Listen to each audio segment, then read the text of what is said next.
என்னடா கொடுமையா இருக்கு. இதெல்லாம் சொல்ல வேண்டியது துளசி தானே. எதுக்கு இதுங்க ரெண்டு வந்து ஒப்பாரி வச்சுக்கிட்டு இருக்குங்க? சொல்ல போனா இவங்கதான் அந்த பொண்ணை ஏமாத்தி சொத்தவே எழுதி வாங்க பார்த்தாங்க.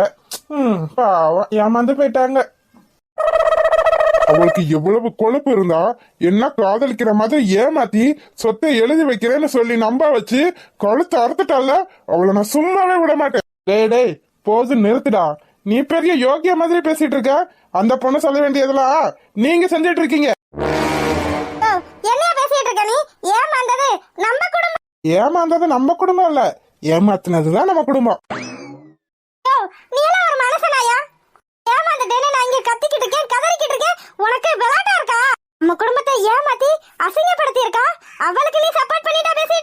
இது நீங்க பண்ணதெல்லாம் நியாயம், அந்த பிள்ளை பண்ணது தப்பு.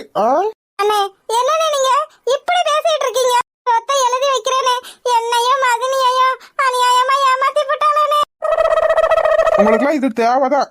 நல்லா அழுங்க. இன்னும் பட்டாலும் திருந்தவே மாட்டீங்க. திருந்தாத ஜென்மங்களா. இப்படி ஏமாத்திட்டால. ஏய் நீ தாண்டா அவளை ஏமாத்த பார்த்திருக்க. அவ சுதாரிச்சுக்கிட்டு எல்லாத்தையும் நல்லபடியா பண்ணி முடிச்சிருக்கா. அப்போ எல்லாமே பிளான், எல்லாத்தையும் கைக்குள்ள போட்டுக்கிட்டு பிளான் பண்ணி பக்காவா பண்ணி முடிச்சிருக்கா. ஆமா மாமா, அவ எவ்வளவு பெரிய கிரிமினல் பாத்தீங்களா? நம்மளையே நம்ப வச்சு எப்படி ஏமாத்திட்டா பாத்தீங்களா? அவ எவ்வளவு பெரிய காரியக்காரி. நம்ம அவளை ஏமாத்தி சொத்தெல்லாம் எழுதி வாங்கலான்னு பார்த்தா கடைசியில அவ நம்மளை ஏமாத்திட்டால. விடக்கூடாது, விடவே கூடாது. இத சும்மாவே விடக்கூடாது. ஆமா மாமா, இத நம்ம சும்மாவே விடக்கூடாது. அவளை ஏதாவது ஒண்ணு பண்ணியே ஆகணும். பண்றே ரோகிணி பண்றேன். என்னையே ஏமாத்தி எவ்வளவு பெரிய வேலையெல்லாம் பார்த்திருக்கா. அவளை நான் சும்மா விட்டுருவேனா என்ன? விட மாட்டேன். அவளை நான் சும்மாவே விட மாட்டேன். டேய் கதிரு, பேசுனதெல்லாம் போதுண்டா. அடுத்து என்ன பண்ணலான்னு யோசிச்சு பாருடா. என்னத்தை யோசிக்கிறது? நான் எவ்வளவு பெரிய பிளான் போட்டு அவகிட்ட இருந்து எல்லாத்தையும் எழுதி வாங்கலான்னு முயற்சி பண்ணனே. ஆனா அது எல்லாத்தையும் உன் புள்ள தவிடுபடி ஆக்கிட்டான். சொத்துக்கு சொத்தும் கிடைச்சிரும், அவளையும் கை கழுவி விட்டுறலான்னு தானே நான் இந்த பிளான போட்டேன். எல்லாத்துக்கும் காரணம் நீதான், நீ மட்டும்தான். நான் என்னடா பண்ணேன்? நீதாமா, நீதான் எல்லாத்தையும் பண்ண. ஒன்னாலதான் நடக்க போற காரியமே கெட்டு போச்சு. கோபப்படாம பேசுங்க. கோபப்படுறதுனால ஒரு பிரயோஜனமும் இல்ல. அடுத்து என்ன நடக்கணும்னு யோசிச்சு முடிவெடுங்க. கோபப்படாம என்ன பண்ண சொல்ற? அவங்க சொன்ன மாதிரி கல்யாணம் ஆனதுக்கு அப்புறமே சொத்தை எழுதி வாங்கியிருக்கலாம். எல்லாம் எல்லாம் என் அம்மாவால வந்தது. ஒரே ஒரு தாலி, அந்த தாலி அவ கழுத்துல கட்டியிருந்தா இந்நேரம் என் வாழ்க்கையே மாறி இருக்கும். எல்லாம் எல்லாம் ஒன்னாலதாமா என் வாழ்க்கையே நாசமா போனதுக்கு காரணம் நீ மட்டும்தான். உன் பேச்ச கேட்காம நான் போட்ட பிளான் படி எல்லாம் நடந்திருந்தா இந்நேரம் சொத்து என் கையில, என் வாழ்க்கையே மாறி இருக்கும். நீ சொன்னதை கேட்டதுனாலதான் இவ்வளவு பெரிய பிரச்சனையே. நான் என்னடா பண்ணேன்? உன் வாழ்க்கை நல்லா இருக்கணும்ன்றதுக்காக தானே. மூணுமா? சரி விடுங்க, கோபப்படாதீங்க. நடந்தது நடந்துருச்சு. நான் தான் சொல்றேன்ல, அடுத்து என்ன பண்ண முடியுமோ அதை யோசிங்க. இனிமே என்னத்த யோசிக்கிறது? அவ்வளவுதான், எல்லாம் நம்ம கைய மீறி போயிருச்சு. இனிமே நம்ம சொத்தும் இல்ல, ஒண்ணும் இல்ல. ராஜ வாழ்க்கை வாழணும்னு நினைச்சிட்டு இருந்தேன், ஆனா எல்லாமே போச்சு. இதுக்கு எல்லாத்துக்கும் காரணம் அவதான், அவ மட்டும்தான். அவளை நான் சும்மாவே விட மாட்டேன். எங்க பொறுமையா இருங்க, உங்க தம்பி வராரு. ஏய் நில்றா, அங்கே நில்ற.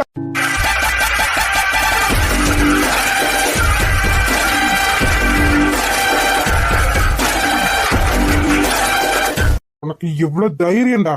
பண்றதெல்லாம் பண்ணிட்டு இந்த வீட்டுக்குள்ள வர்றதுக்கு உனக்கு எவ்வளவு தைரியம்? தப்பு பண்ண நீயே பண்ணி எனக்கு வந்து உள்ள உட்காந்துருக்க. நான் வர்றதுக்கு என்னடா?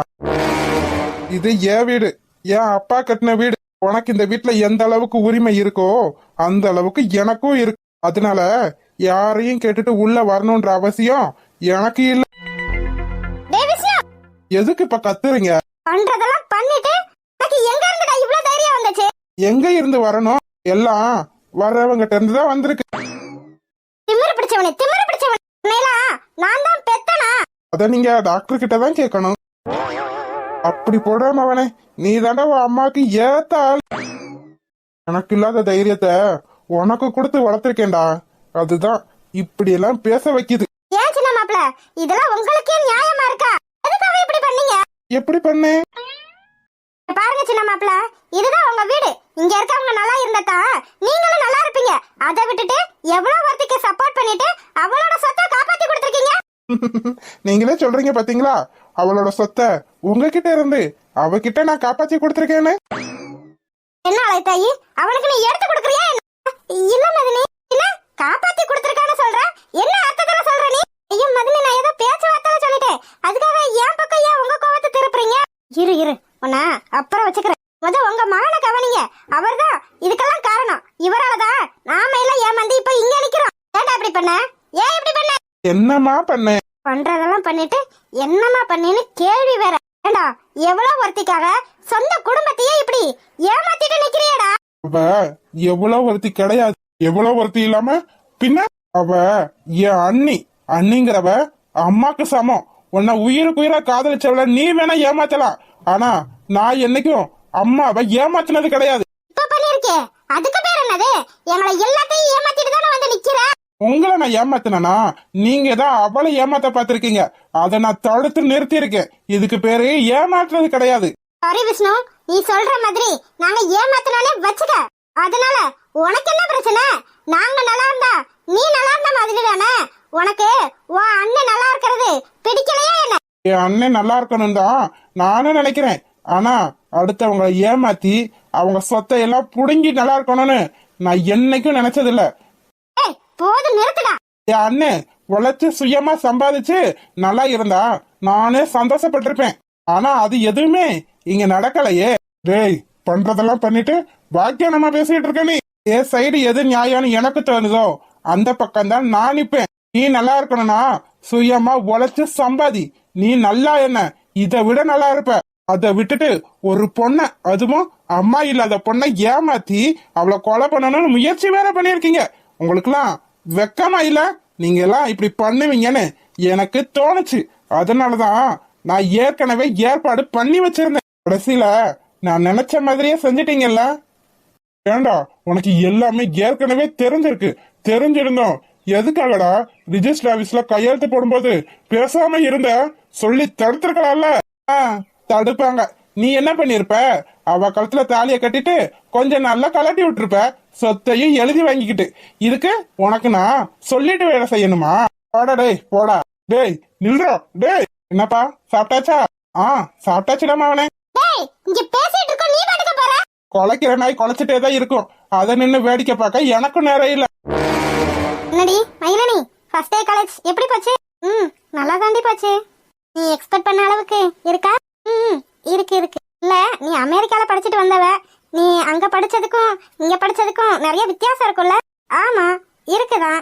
ஆனா என்ன பண்றது, எனக்கு இங்க இருக்கதான் பிடிச்சிருக்கு. என் அம்மா அப்பாவோட. என்னதான் அமெரிக்கால படிச்சாலும் என் நினைப்பெல்லாம் இங்க தாண்டி இருந்துச்சு. அப்புறம் என்ன பார்த்தேன்? என்ன பார்த்த? இல்ல, பசங்கெல்லாம் உன் பின்னாடி ஜல்லு ஊத்திட்டு திரியற மாதிரி தெரிஞ்சிச்சு. அதெல்லாம் ஒண்ணும் இல்ல.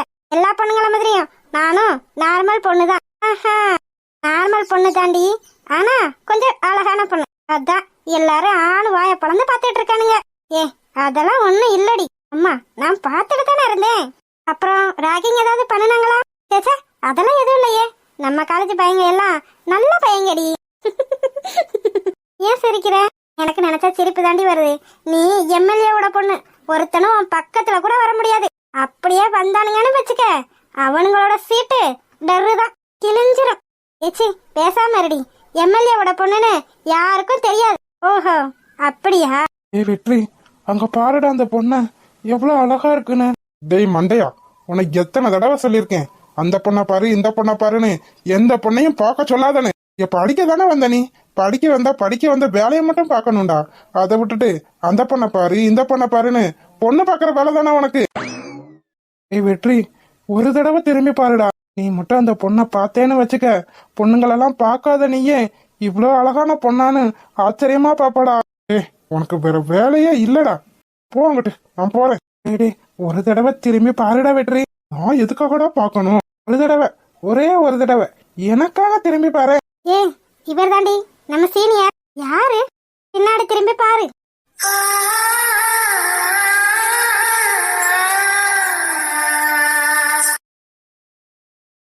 ஹாய் செல்லக்குட்டீஸ், வீடியோ பிடிச்சிருந்தா லைக் பண்ணுங்க, ஷேர் பண்ணுங்க, கமெண்ட் பண்ணுங்க. மறக்காம அழகு வாழ தமிழ் கார்ட்டூன் சேனலை சப்ஸ்கிரைப் பண்ணிருங்க செல்லக்குட்டீஸ். அப்படியே பெல் பட்டனை ஆன்ல வச்சுக்கோங்க. அப்பதான் நாங்க போடுற சுவாரஸ்யமான வீடியோ உடனே உங்களுக்கு வந்து சேரும். வீடியோ பார்த்த அனைவருக்கும்